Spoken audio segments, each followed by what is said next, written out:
What's going on, Bulldogs? Welcome to the Dog Pound, opening 1028, where you can buy any prize with your PBIS points, before or after school or during lunch.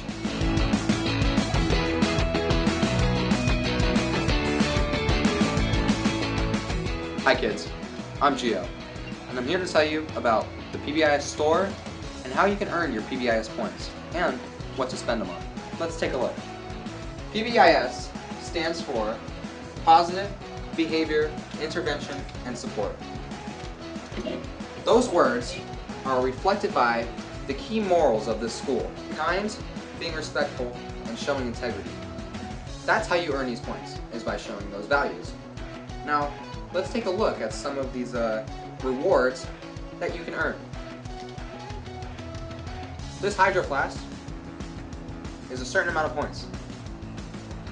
I think 100. This Bulldog sticker is 10 points.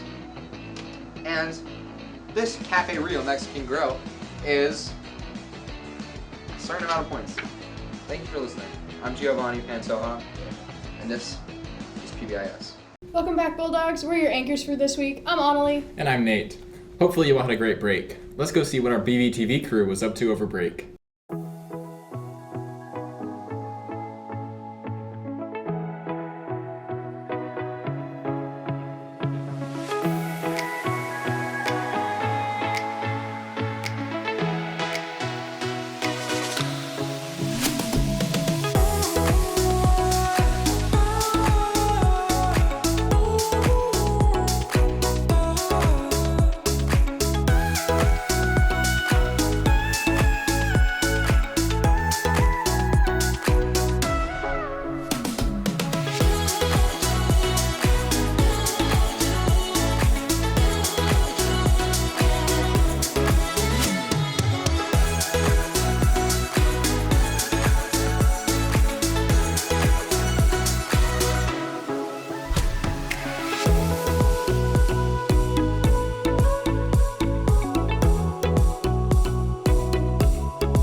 There's one more thing that happened over break. Seniors, this is your update with advice from Miss Price. Welcome back, Bulldogs, to Advice from Miss Price. Before we go to Mrs. Price, I have one thing to say. Don't forget that the PSAT is next Tuesday, and note that it's no longer a late start date. Now, let's go to Mrs. Price, who's going to tell you all about the FAFSA. Hey Bulldogs, it is that time of year again. We are going to talk about FAFSA. FAFSA is the free application for federal student aid. This infomercial applies to seniors only. They are the ones who are going to be applying for FAFSA this year. If you are planning on attending any sort of school with tuition, whether that's a college, a trade school, cosmetology, welding, anything with tuition, you are going to want to be someone who applies for the FAFSA. The good news is there's a couple of different ways you can do that, and I'm available to help you. First off, we're going to have a workshop on November 1st at 6 p.m. in the library. I would love for you to join us. We can help you step-by-step walk through the FAFSA application. If you want to get started on your own, you are welcome to do that. There's information in the Senior Google Classroom under the FAFSA tab with all the links and information for how you access and what you need to do. There's also a cheat sheet that helps you fill out the information ahead of time so that once you sit down to do it, you can very quickly go through with all the information that you know you're going to need. The two different options for how to actually apply online, one is through the FAFSA.gov website. That is the government's website that enables you just to complete the information right there. It walks you through step by step.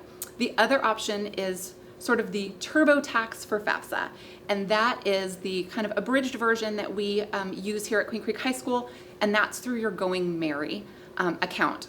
You may remember you did scholarships in Going Merry. They also have a FAFSA Made Easy that enables you to go through very quickly and answer questions that have sort of been modified and are very easy to understand. And that's another option for how to complete the FAFSA. If you need help on any front, I'm more than happy to help you. You can come by the College and Career Center at any point, and we will be talking about this for the rest of the school year. I look forward to helping you get that FAFSA application completed. Now, let's head to Addie and learn what happened today in history. What's going on, Bulldogs? It's Addie back with This Day in History. We actually wanted to talk about something that's happening tomorrow, and that would be the start of the Cuban Missile Crisis, way back in 1962. The Cuban Missile Crisis was a time of extreme tension between the Soviet Union and the United States. The Soviet Union had placed missiles in Cuba, which had the ability to launch and hit almost every major U.S. city, making this a very dangerous situation for the public. The United States, in retaliation, blocked ships from entering Cuba and feared that they would receive more military supplies. The standstill lasted 13 days. The U.S. agreed to Soviet leader Nikita Khrushchev's to remove the Cuban missiles in exchange for the U.S. promising not to invade Cuba. Tensions were already at an all-time high due to the Cold War, making this crisis a much bigger deal than it was. That's all for today, Bulldogs. Signing off. Good evening, my fellow citizens. This government, as promised, has maintained the closest surveillance of the Soviet military buildup on the island of Cuba.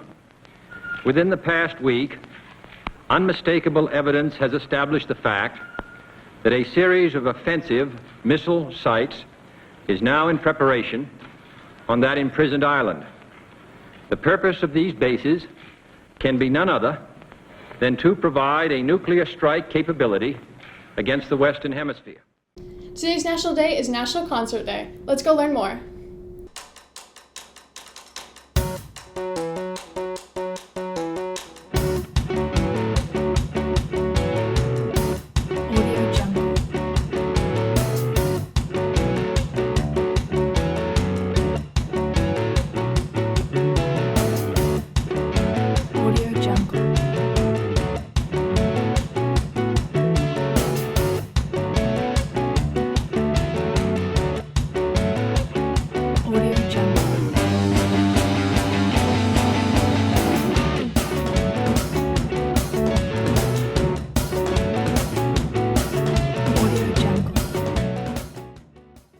Finally, let's end it with a showcase of some fine photography from our Bulldog photographers.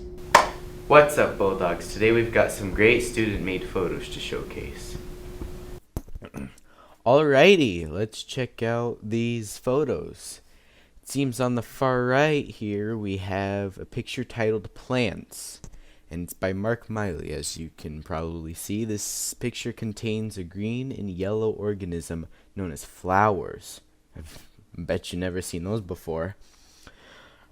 Right here in the middle we have the photo Milky Way, or Final Milky Way. It's the last one. It's not the Milky Way, it's the final one, by Hayden Williamson. This picture is so mind-bogglingly cool that my plebeian brain has just given up understanding how such a picture is possible. Very impressive. Lastly, we have this picture by Mark Miley titled Emergency Landing. This is a great example of the toy photography project done this year by the digital photography students. These pictures are certifiably definitely pictures. Wow, those were some great pictures. I can't wait to see more next time. Next Tuesday is going to be the PSAT. There are no more signups at this time, and room assignments should be made soon. Best of luck, Bulldogs. Tonight, the football team plays away versus Red Mountain. Next Friday, they play home versus Mountain View. That's it for this episode. Make sure you tune in on October 31st for a Halloween special. Have a great weekend, and we'll see you then. Hello, and welcome, Bulldogs, to the first episode of Whenever, a BVTV series dedicated to me doing pretty much whatever, whenever. And for the first episode, I thought I'd like to ask a question at random. And today, for the first episode, I decided to ask marching band. Is it, or is it not, a sport? Okay, so with what I've told you about marching band, is it, or is it not, a sport? I think it's a sport because they are competing against other schools in a arena to see if they're doing better than the others. And you? I gotta be honest, maybe yes. It's because technically you're carrying pounds of weight on you and then marching with it on basically hot weather. Is it, or is it not, a sport? I'd say it is. You know, I think it is. I honestly wish I did marching band. The shirts are really cool, the purple ones that you get to wear to school. Some days I wish I could wear those, but I think it's a sport. Is marching band a sport, or is it not? I say it's a sport. I see him running around a couple times, a couple laps. I say it's a pretty sport. Under pressure, too. Up in the stands and everything. I say it's a sport. Now I'm here with the band director, Mr. Davenport, to ask him the question. So, what do you think? Marching band, is it, or is it not, a sport?